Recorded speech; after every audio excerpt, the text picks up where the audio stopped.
किसी का मोहताज होना एक बहुत ही बड़ा दर्द है। उस पर मेरी पत्नी की हरकतें मुझे और भी शक में डाल रही थीं। मैंने बड़ी बेबसी से अपनी मुर्दा टांगों को देखा था, जो चलने फिरने के काबिल न थीं। मुश्किल से मैंने व्हील चेयर को अपने बेड के पास किया और अपने हाथों से बेजान टांगों को बेड से नीचे किया और व्हील चेयर पर बैठ गया।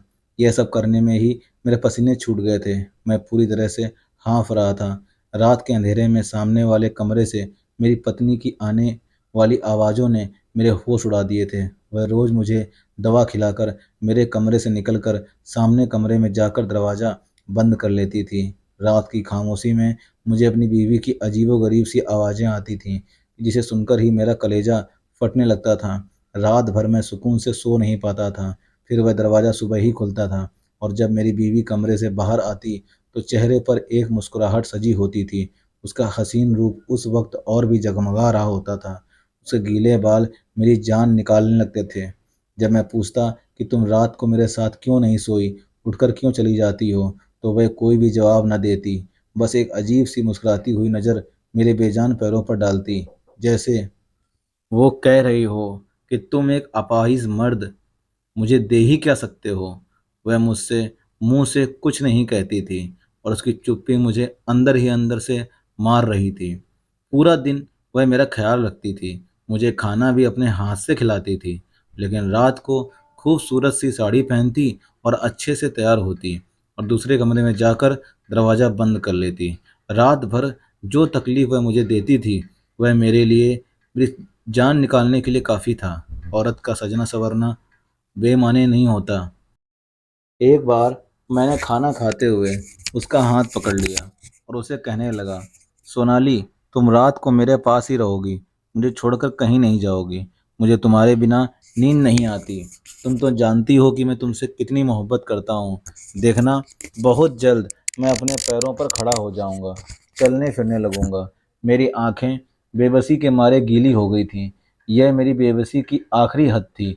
जो तकलीफ, जो दर्द मैं रातों को सह रहा था, वह मुझसे बर्दाश्त नहीं हो रहा था। मैं क्या, कोई भी ये मर्द बर्दाश्त नहीं कर सकता था कि उसकी पत्नी सच संवर कर दूसरे कमरे में चली जाए और पति को अकेला कमरे में छोड़ जाए। उसने मेरे हाथ से अपना हाथ छुड़ाया, फिर खाना उठाकर मेरे पास से चली गई। मैं व्हील चेयर से चलता हुआ कमरे से बाहर निकल गया। वह किचन में थी, खाने के बर्तन धो रही थी। मैं उसके पीछे आ गया। मैंने कहा, डॉक्टर मुझे उम्मीद दिला रहे हैं कि मैं चलने लगूंगा, मेरी टांगें फिर से ठीक हो जाएंगी, फिर हम दोनों दोबारा से अपनी ज़िंदगी। मेरी बात पर एक कांच का गिलास जोर से सोनाली ने जमीन पर गिराया था। वह गुस्से से मेरी व्हील चेयर पकड़े मुझे बाहर गैलरी में ले आई। 8वीं मंजिल से नीचे दिखते हुए भी डर महसूस होता था। कहने लगी, तुम यूं ही मोहताज और अपाहिज ही अच्छे लगते हो, समझे। अगर तुमने अपने ठीक होने की बात की तो यहाँ से नीचे फेंक दूंगी। भगवान करे तुम कभी ठीक ना हो, ऐसे ही रहो, बेबस मोहताज दूसरों के सारी जिंदगी गुजारो। वह बड़े गुस्से और कहर भरी नज़रों से मुझे देख रही थी। उसकी आंखों में इतनी नफरत भरी हुई थी कि एक पल के लिए मैं सहम गया था।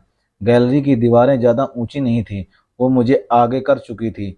नीचे का मंजर देखकर मेरी जान निकली थी। उसकी आंखें उस समय न जाने किस जज्बे से लाल हो रही थीं। वह गुस्से से लंबे लंबे सांस भर रही थी।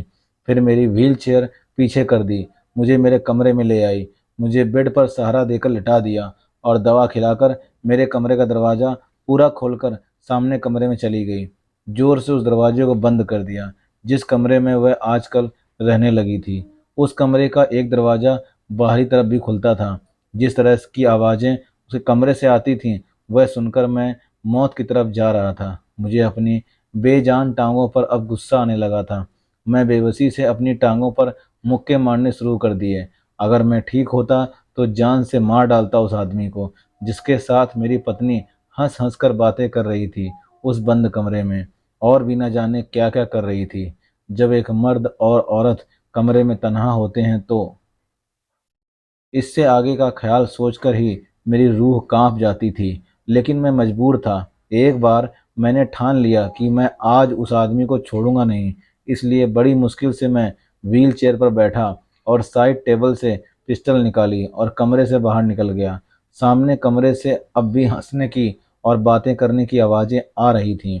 मैं कमरे की होल से झांक कर देखा जो मंजर देखा, मेरी आंखों ने तो मेरे होश उड़ गए थे। मैंने गुस्से से दरवाज़ा पीटना शुरू कर दिया। जैसे ही दरवाज़ा खुला, सामने खड़े आदमी को देखकर मेरे हाथ में पकड़ी पिस्टल गिर चुकी थी, क्योंकि सामने तो मेरा ही दोस्तों, वो अपने होश उड़ाने वाला हुस्न लिए मेरे सामने बैठी थी। मुझे उलझी हुई नज़रों से देख रही थी। मैंने अपने मुंह से सिगरेट का लंबा सा कस लेकर धुआं उड़ाते हुए कहा, मिस सोनाली, मेरी तरफ से कोई जोर जबरदस्ती नहीं है। आप अपने फैसले पर आज़ाद हैं। एक तरफ 20 लाख का चेक था और दूसरी तरफ मैरिज पेपर। मैंने अपनी गन चेयर पर टेक लगाते हुए उस हसीन लड़की के चेहरे की बेबसी को देखा और मन ही मन मुस्कुराया था। उसकी नज़रें कभी 20 लाख के चेक पर जाकर टिक जाती हैं, जिसकी उसे इस वक्त बहुत ज़्यादा ज़रूरत थी, तो कभी उन पेपरों पर जिन पर साइन करके वह मेरी पत्नी बन जाती। औरत अगर हसीन हो और ऊपर से बेबस और मजबूर भी हो, तो उसकी बेबसी से खेलने में मुझे और भी मज़ा आता था।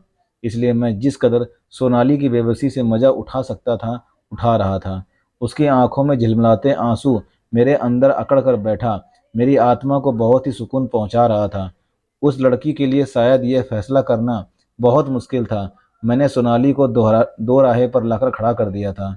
उसका बाप इस समय अस्पताल के आईसीयू में जिंदगी और मौत की जंग लड़ रहा था, और अपने बाप की जिंदगी बचाने के लिए अपनी बड़ी बड़ी आंखों में आंसू लिए मेरे सामने बेबस बैठी थी। उस वक्त उसके गीले गीले गुलाबी आंखें मेरा चैन चुरा रही थीं। फिर उसने कांपते हाथों से पेपर पर साइन कर दिए। मेरे चेहरे पर भरपूर मुस्कुराहट छा गई थी। मैं समझा कि मैंने फिर एक नाजुक सी कली को खरीद लिया है। उसे भी 4 दिन अपने कमरे की शोभा बनाऊंगा और फिर किसी फालतू चीज की तरह से फेंक दूंगा। सोनाली के साथ मेरी शादी पहली शादी थी। इससे पहले मैंने जितनी भी लड़कियों का इस्तेमाल किया था, बिना शादी के ही उनके साथ रातें रंगीन करता था, और जब मन भर जाता तो उन्हें छोड़ देता था। लेकिन सोनाली की शर्त थी। जब उसने मेरी शर्त मानी थी, तो मजबूरी में मैंने भी उसकी शर्त मान ली थी। मेरे लिए औरत शायद इतनी ही अहम थी कि जिसके साथ कुछ दिन या कुछ महीने गुजर जाएं, मगर मैं नहीं जानता था कि सोनाली किस आफत का नाम है। वह कोई आम लड़की ना थी, बहुत बड़ी बला थी। हाँ, वह एक बला ही थी जो मुझे निकल गई। मैंने बड़ी खुशी से सोनाली के साइन किए हुए शादी के पेपर्स को उठाया था और अपना भी साइन कर दिया। मेरे ऑफिस के मेरे रूम की तीसरी कुर्सी पर वकील भी बैठा हुआ था। उन्होंने बाकी की कार्रवाई की थी। अब वह हसीन सी लड़की सोनाली खत्री से सोनाली डोगरा बन गई थी। साहिल डोगरा की पत्नी बन चुकी थी, लेकिन बस कुछ ही महीनों के लिए, जब तक मेरा उससे दिल नहीं भर जाता। मैंने एक गिरी हुई नज़र से सोनाली पर डाली थी। वह सिर्फ मेरा दिल बहलाने के लिए थी। उसने जल्दी से वह 20 लाख का चेक उठाया और मेरे ऑफिस से बाहर जाने लगी। लेकिन मेरी पुकार पर उसके कदम रुक गए थे। मैंने कहा, सोनाली, यह चेक मेरा ड्राइवर अस्पताल पहुंचा देगा। तुम मेरे साथ मेरे फ्लैट में चलोगी, क्योंकि आज हमारी शादी की पहली रात होगी, जो मैं बर्बाद नहीं करना चाहता। मुझ में इतना सब्र नहीं था कि उसके इंतजार में अपना टाइम बर्बाद करता। उसने पलट कर मुझे तड़प कर देखा था। कहने लगी, मेरा बाप जख्मी हालत में अस्पताल में पड़ा है। मैं नहीं जानती कि वह जिंदा भी बचेगा कि नहीं, इसलिए भगवान के लिए एक रात मुझे मेरे बाप के पास गुजारने दो। मैं मैं वादा करती हूँ, खुद ही तुम्हारे पास आ जाऊंगी। उसने हाथ जोड़ते हुए मुझसे विनती की थी, लेकिन मैं इतना रहम दिल नहीं था। अगर रहम दिल होता तो सोनाली की मजबूरी को यूं फायदा न उठाता। मैं अपनी पैंट की जेब में हाथ डाले धीरे से चलता हुआ उसके पास आ गया। मैंने कहा, तुम्हारे बाप को इस समय इस चेक की ज़रूरत है, तुम्हारी नहीं। और यह चेक बहुत ही आराम से तुम्हारे बाप तक पहुंच जाएगा। और प्लीज़ अब मुझे बोर मत करो। कब से मुझे इन पलों का इंतजार था। यह कहकर मैंने उसकी कलाई पकड़ी और उसे अपने साथ ले जाने लगा। वह पूरे रास्ते मेरे हाथ जोड़ती रही, मुझसे मिन्नतें करती रही। वो मुझसे बस कुछ ही घंटे मांग रही थी कि मुझे मेरे पापा के पास भेज दो। लेकिन मुझे तो जैसे कुछ भी सुनाई नहीं दे रहा था, सिवाय उसे थप्पड़ की गूंज के, जो कुछ दिन पहले इसी लड़की ने मेरे मुंह पर मारा था। मेरे अंदर लगी आग शायद उसकी बेबसी और बहते आंसू देखकर ही बुझनी थी।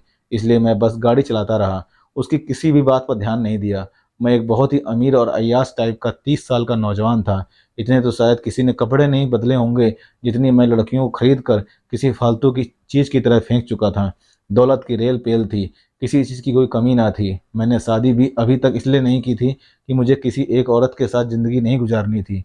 आज तक कोई ऐसी मिली ही नहीं थी कि कुछ रातों की संगत के बाद मेरे दिल को भी भा जाती। मैं सोनाली को उसकी कलाई से खींचता हुआ अपने फ्लैट पर ले आया। फ्लैट का दरवाज़ा खोलकर मैं उसे घसीटता हुआ अंदर कमरे तक ले आया था और उसे बेड पर धक्का दे दिया। वह आंसू बहा रही थी। मैंने कहा, 20 लाख दिए हैं ना? नहीं मरेगा तुम्हारा वह बीमार और बूढ़ा बाप, इसलिए रोना धोना बंद करो। और फिर अलमारी से निकाल कर उसे वही गाउन दिया जो कुछ दिन पहले मैंने उसे दे दिया था। और बदले में उस गरीब घराने की लड़की ने मेरे मुंह पर गाउन दे मारा था और मेरे मुंह पर थप्पड़ मारकर मुझे अपनी शराफत की बात करके गई थी कि मैं उन लड़कियों में से नहीं हूँ जो पैसों की खातिर इज्जत बेच देती हैं। और आज मैंने उसी मकाम पर लाकर खड़ा कर दिया था। सिर्फ 20 लाख के बदले वह उस समय मेरी खरीदी गुलाम बन चुकी थी। जब तक कि मेरा दिल भरता मैं उसका इस्तेमाल करता, और जब मेरा दिल उससे भर जाता मैं उसे दूध में पड़ी मक्खी की तरह निकाल सकता था। हालांकि कुछ दिन पहले भी मैंने उसे 20 लाख का ही चेक दिया था और वजह उसका बेपनाह हुस्न था जिसने मेरे होश उड़ा दिए थे। मैंने उसके हुस्न की कीमत पहले भी इतनी ही लगाई थी, लेकिन बदले में उसने मुझे थप्पड़ मार दिया था। मैं चाहता तो उसी रात उसे जबरदस्ती अगवा करके भी अपने दिल में लगी आग को शांत कर सकता था, लेकिन नहीं, मुझे उस बेबस और मजबूर लड़की की बेबसी को देखना था। मैं चाहता था कि वह खुद मेरे पास रोते हुए मदद मांगती हुई यहाँ पर आए, मेरे सामने हाथ जोड़कर रोए, गिड़गिड़ाए, तब जाके मेरे दिल को सुकून मिलता। फिर ऐसा ही हुआ। वह आज मेरे सामने उसी गांव में मौजूद थी जिसमें मैं उसे देखना चाहता था। नेट का खूबसूरत सा गाउन उसके बदन की खूबसूरती को छलक कर बाहर आ गई थी। वह अपने आप को छुपाने की कोशिश कर रही थी और उसकी यह हरकत देखकर मेरे लबों पर मुस्कुराहट फैल गई थी। मैंने कहा, अब कोई फायदा नहीं है खुद को मुझसे छुपाने का। अब तुम मेरी बन चुकी हो और मैं तुम्हारे साथ वह सब कुछ कर सकता हूँ जो मेरा दिल चाहेगा। मेरे कहने पर वह तड़प उठी थी। कहने लगी, नफरत है मुझे तुम जैसे अमीर बिगड़े हुए लड़कों से।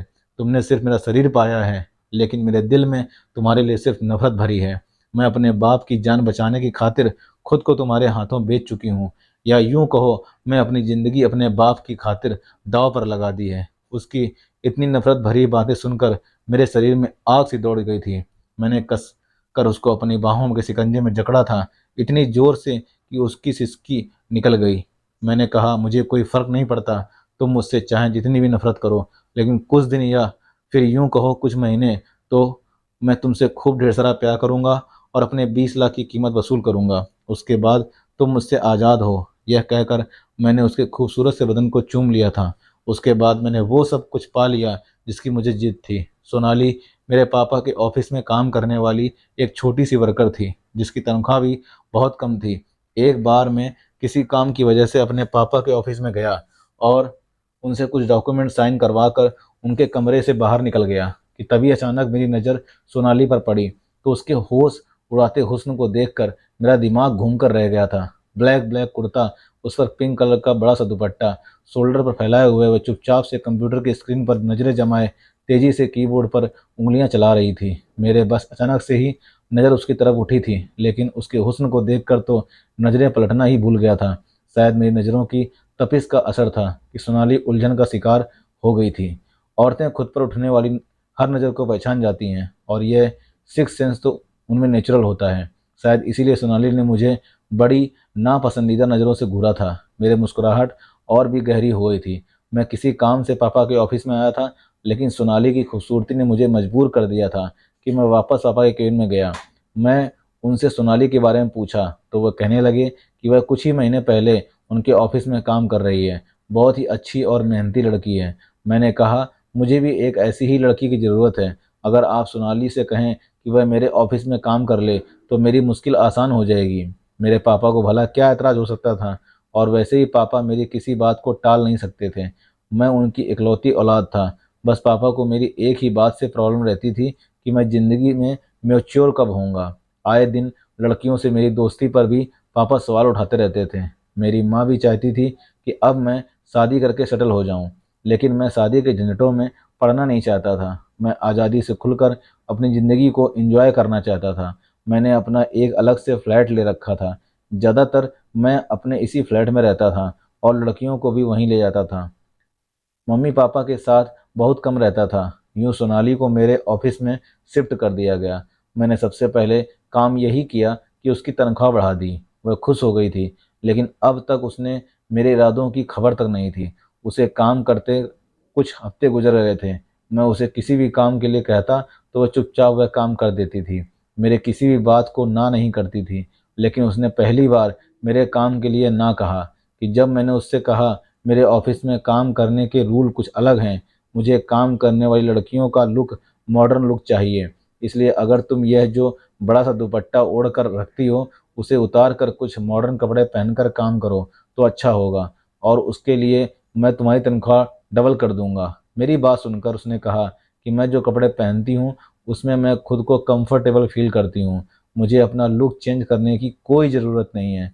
जब मैं तुम्हारे पापा के ऑफिस में काम करती थी तब भी उन्हें मुझे कोई दिक्कत नहीं थी, इसलिए तुम मुझे वापस अपने पापा के ऑफिस में ही भेज दो तो अच्छा है, क्योंकि मुझे यह सब करना मंजूर नहीं है। उसके इनकार ने मेरे अंदर तो आग सी लगा दी थी। आज तक इतनी हिम्मत मेरे आगे किसी लड़की ने नहीं दिखाई थी। मैं यह तो अच्छी तरह जानता था कि ऐसी लड़कियां जो अपने घर की खराब हालत की वजह से कमाने के लिए बाहर निकलती हैं, खुद पर खुददारी के लेवल के तौर पर एक बड़ा सा दुपट्टा लपेट कर रखती हैं। अपना हुस्न छुपाकर हम जैसे अय्याश लड़कों के सामने खुद को इज्जतदार साबित करने का यह उनका एक पुराना हथकंडा है। इस टाइप की लड़कियां अपने हुस्न को छुपाकर इसकी कीमत बढ़ाती हैं, और फिर जब हम उनकी कीमत बढ़ाते हैं तो उनकी शराफत की चादर उतरने में देर नहीं लगती। इसलिए मैंने भी ऐसा ही किया था। मैंने अगले ही दिन एक दिन बाद सोनाली से कहा कि तुम्हारे मेरे साथ एक बिजनेस लंच पर जाना है, इसलिए तुम मेरे साथ चलो। सबसे पहला सवाल उसने यह किया, क्या वह ऑफिस के टाइमिंग में वापस आ जाएगी, क्योंकि वो ज़्यादा देर तक नहीं रुक सकती। मैंने कहा हाँ, तुम ऑफिस टाइमिंग में ही लौट आओगी। मेरी बात सुनकर वह मेरे साथ जाने को तैयार हो गई। मैं उसे एक रेस्टोरेंट में ले गया। मेरे कुछ क्लाइंट वहाँ मौजूद थे। मीटिंग और लंच के बाद वह चले गए।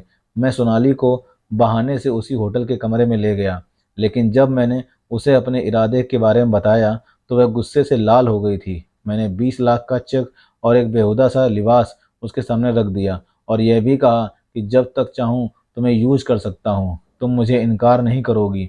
मैं जानता था कि वह अपनी कीमत कुछ बढ़ाना चाहेगी, और 20 लाख की रकम भी कम न थी, लेकिन ऐसा नहीं था। उसने वह चेक और वह ड्रेस मेरे मुंह पर मारा और कहने लगी कि मैं एक शरीफ और इज्जतदार घर की लड़की हूँ। वह मुझ पर एक नफरत भरी नज़र डालती हुई कमरे से बाहर चली गई थी। उसने मेरे ऑफिस की नौकरी भी छोड़ दी। यह बात मेरे जैसे अय्याश आदमी से कहाँ बर्दाश्त होने वाली थी। इसीलिए सबसे पहले मैंने अपने पापा से सोनाली की पूरी डिटेल्स ली और कहा कि वह भी सोनाली को अपने ऑफिस में नौकरी पर ना रखें। मेरे पापा ने वजह पूछी, लेकिन मैं बस कह दिया कि वह लड़की ठीक नहीं है। मेरे पापा ने मेरी बात मान ली और सोनाली को दोबारा नौकरी पर नहीं रखा। उसके बाद मैंने उसके बाप का एक्सीडेंट करवा दिया, उसे ज़िंदगी और मौत तक पहुंचा दिया, और जब जब वह मेरे पास मदद के लिए आई तो मैंने उसे साफ कह दिया कि मिस सोनाली, अगर आप चाहती हैं कि मैं आपकी कुछ मदद करूं तो अपनी शराफत और यह खानदानी इज्जत को मेरे ऑफिस से बाहर रख कर आइएगा। वो कहने लगी, मुझे तुम्हारी शर्त मंजूर है, लेकिन बदले में तुम्हें भी मेरी एक शर्त माननी पड़ेगी। मैंने हैरत से उसकी तरफ देखा। मैंने कहा, कैसी शर्त? उसने कहा, तुम चाहे मुझे एक रात के लिए इस्तेमाल करो या फिर 4 रातों के लिए, या जब तक तुम्हारा मन करे तुम मुझे इस्तेमाल कर सकते हो, लेकिन मुझे हाथ लगाने से पहले तुम्हें मुझसे शादी करनी पड़ेगी। बिना शादी के तुम मुझे नहीं छुओगे। बेशक तुम मुझे चाहे एक रात के बाद तलाक दे देना, लेकिन मैं बिना शादी किए तुम्हारे साथ नहीं रहूँगी। उसकी बात सुनकर मैं दंग रह गया था, और फिर उसकी बात मेरे लिए एक एडवेंचर भी थी। आज से पहले मैंने कभी किसी लड़की के साथ ऐसा नहीं किया था। उसकी बात पर मैं जोर से हंसा था और एक वकील को अपने कमरे में बुला लिया। खैर, यह शादी सोनाली के लिए शादी होगी, लेकिन मेरे लिए यह कोई अहमियत नहीं रखती थी। वह मेरे लिए सिर्फ कुछ दिन या कुछ महीने की अय्याशी का सामान थी। आज वह लड़की मेरी बाहों में थी, मेरे ही फ्लैट के कमरे में, मेरे बेड पर। अब बेबसी से आंसू बहा रही थी। उसकी अकड़ मैंने कुछ ही दिन में तोड़कर रख दी थी। मेरे अंदर का हैवान परस्त इंसान इस कमजोर सी लड़की से अपनी बात मनवाकर बहुत ही शांत हो चुका था। सोनाली का बाप तड़प तड़प कर अस्पताल में दम तोड़ चुका था। वह अगले दिन अस्पताल पहुंची तो बाप के मुर्दा शरीर को देखकर रोने लगी थी, लेकिन मुझे इस बात से कोई फर्क नहीं पड़ता था। सोनाली का उसके बाप के अलावा और कोई नहीं था। कुछ दिन वह अपने बाप का मातम मनाती रही, लेकिन मेरे अंदर न जाने क्यों उस लड़की की तलब अब दिन ब दिन बढ़ने लगी थी। हालांकि मेरा बदला पूरा हो चुका था। मैं उसे पत्नी बनाकर रखना नहीं चाहता था, लेकिन शायद उसके हुस्न का भूत मेरे सर से अभी तक उतरा नहीं था, इसलिए उसके घर से उसे वापस अपने फ्लैट पर ले आया।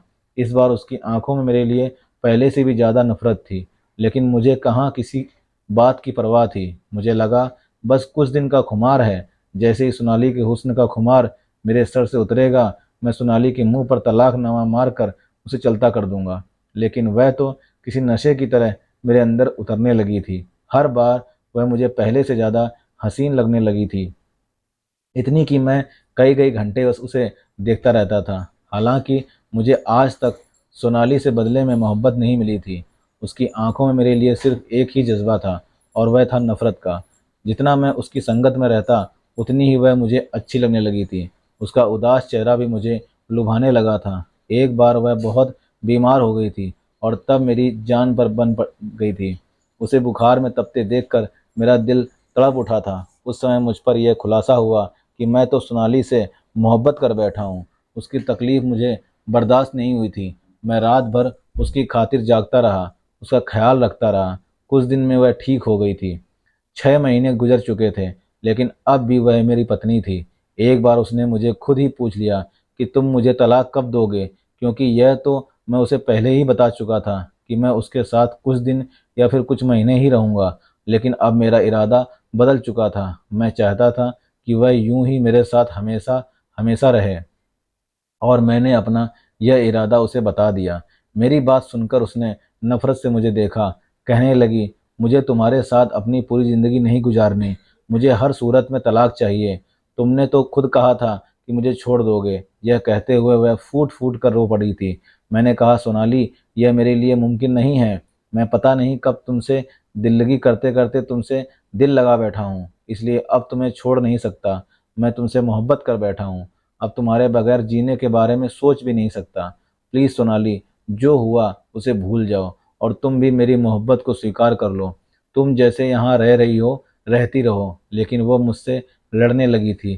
कहने लगी, मुझे छोड़ दो। उसकी हालत दीवानों जैसी होने लगी थी। वह मेरा पैर पकड़कर बुरी तरह से हाथ जोड़कर कह रही थी कि मुझे छोड़ दो, मैं तुम्हारे साथ नहीं रहना चाहती। मैं बहुत चाहा कि उसे समझाऊं, लेकिन वह समझ नहीं पा रही थी। मजबूरन मुझे उसे थप्पड़ मारना पड़ा। मैंने कहा, आज के बाद मुझे यह सब बात मत करना। तुम यूं ही मेरे साथ पूरी ज़िंदगी रहोगी, समझी। मैं यह कहकर ऑफिस के लिए घर से निकल गया। सोनाली पर जो पागलपन का दौरा पड़ा था, उसे हटाने के लिए मुझे उसे थप्पड़ मारना पड़ा था। लेकिन अब मुझे बहुत अफसोस हो रहा था कि मैं सोनाली पर हाथ कैसे उठाया। उस दिन मैं टेंशन में कार की बहुत तेज़ी से चला रहा था, और जिसका नतीजा यह निकला कि सामने आने वाली गाड़ी से अचानक मेरी टक्कर हो गई थी। मेरी गाड़ी कलाबाजी खाकर लुढ़क गई थी। मैं बेहोश हो चुका था। जब होश में आया तो मैं हॉस्पिटल में था। मेरे पापा के साथ सोनाली भी वहाँ मौजूद थी। उसी समय मैं अपने पापा के सामने सोनाली को अपनी पत्नी स्वीकार कर लिया था। मेरे पापा यह सुनकर मुझसे नाराज़ हो गए थे, लेकिन मैं जिस हालत में पहुँच गया था, मुझे कुछ कह नहीं सकते थे। मेरी दोनों टांगें फ्रैक्चर हो चुकी थीं। डॉक्टर ने मेरी दोनों टांगों पर प्लास्टर चढ़ा दिया था। डॉक्टरों का कहना था कि कुछ महीने तक तुम अपने पैरों पर खड़े नहीं हो सकते। 1 हफ्ते तक अस्पताल में रहने के बाद अपने माँ बाप के घर के बजाय मैं सोनाली के साथ फ्लैट में चला गया। वह मेरा ख्याल रख रही थी। उसका रवैया भी बदल चुका था, लेकिन मुझे रात को दवा देने के बाद मेरे कमरे से बाहर निकल जाती थी। फिर पूरी रात वह कमरे में नहीं आती थी। मैं उस समय इस कदर मोहताज हो चुका था कि खुद से बेड से उठ नहीं सकता था। मेरे कमरे का दरवाज़ा खुला हुआ था। वह सामने कमरे में थी, लेकिन उसके कमरे का दरवाज़ा बंद था। रात के खामोशी में मुझे सामने कमरे से सिसकियों की आवाज़ें आ रही थीं। उस समय कौन था जो कमरे में सोनाली के साथ मौजूद था? मेरा जी बेहद घबराने लगा था। शायद मेरा वहम है, लेकिन यह वहम नहीं था, क्योंकि अब मुझे रोज़ ही ऐसी अजीबोगरीब आवाज़ आने लगी थी, जो मेरे लिए बहुत ही दर्द का कारण बनती थी। मेरे ऑफिस के काम के सिलसिले में सोनाली ही मुझे फाइल साइन करने के लिए देती थी। मेरे ऑफिस का मैनेजर रोज़ आता था।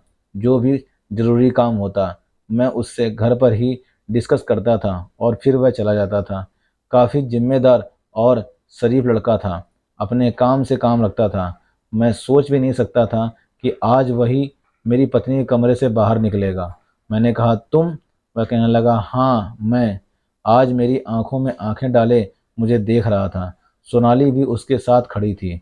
उसने कुछ फाइल मेरे सामने रख दी और कहने लगी, तुम्हारी सारी जायदाद मैंने अपने नाम कर ली है, और अगर तुमने मुझे तलाक नहीं दी तो मैं तुम्हें जान से मारने में भी पीछे नहीं हटूंगी।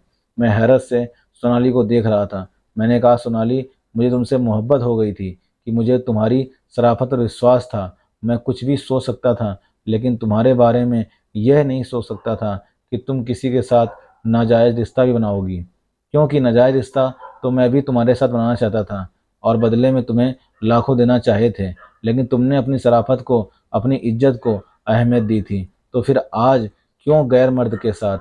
मुझे अपनी जायदाद के छिन जाने का अफसोस नहीं है, बस तुम्हारे बदले बदल जाने का दुख है। बेहतर यह है कि तुम मेरी जान ले लो, लेकिन मैं तुम्हें तलाक नहीं दे सकता। तुमसे जुदा होकर भी तो मैं मर ही जाऊंगा। इससे अच्छा है कि तुम्हारे नाम के साथ ही इस दुनिया से चला जाऊं। मैंने जमीन पर गिरी पिस्टल हाथ में ली और कांपते हाथों से सोनाली को थमा दी। सोनाली ने पिस्टल हाथ में ले ली थी, लेकिन अगले ही पल वह रोने लगी थी। वह मैनेजर कहने लगा, सोनाली मेरी बहन है। मैं दुबई में नौकरी करने गया था, लेकिन वहाँ मुझे किसी ने झूठे इल्ज़ाम में जेल भेज दिया था। लेकिन जब मैं वहाँ से छूट कर वापस आया तो सोनाली ने मुझे सारी कहानी सुनाई थी और मुझे बहुत दुख हुआ था। तुमने मेरे बाप के साथ जो भी किया, मैंने और सोनाली ने उसका बदला लिया है। इसलिए मैंने तुम्हारे ऑफिस में नौकरी की, तुम्हारा भरोसा जीता, फिर तुम्हारा एक्सीडेंट करवाया और उसके बाद तुम्हें तकलीफ देने के लिए ड्रामा रचाया। यह सुनकर मैं खुद शर्मिंदा होकर रह गया था। मैंने सोनाली से अपने हर गलत रवैये की माफ़ी मांगी थी। औरत की सहनशीलता मर्द से कहीं ज़्यादा होती है। उसने मुझे माफ़ कर दिया था। मैं व्हील चेयर पर बैठा हुआ था, वह मेरा घुटनों पर सर रखकर बैठ गई। सोनाली का मोहब्बत भरा स्पर्श पाकर आज पहली बार मेरे अंदर तक सुकून उतर गया था।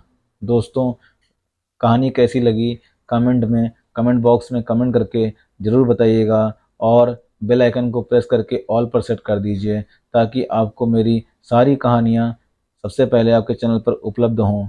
और दोस्तों, अगर अभी तक आपने चैनल को सब्सक्राइब नहीं किया है तो अभी सब्सक्राइब कर दीजिए और चैनल को लाइक सब्सक्राइब करके शेयर कीजिए। मिलते हैं दोस्तों इसी तरह की सच्ची और अच्छी कहानी में। तब तक के लिए दोस्तों, जय हिंद, जय भारत, खुश रहिए, आबाद रहिए।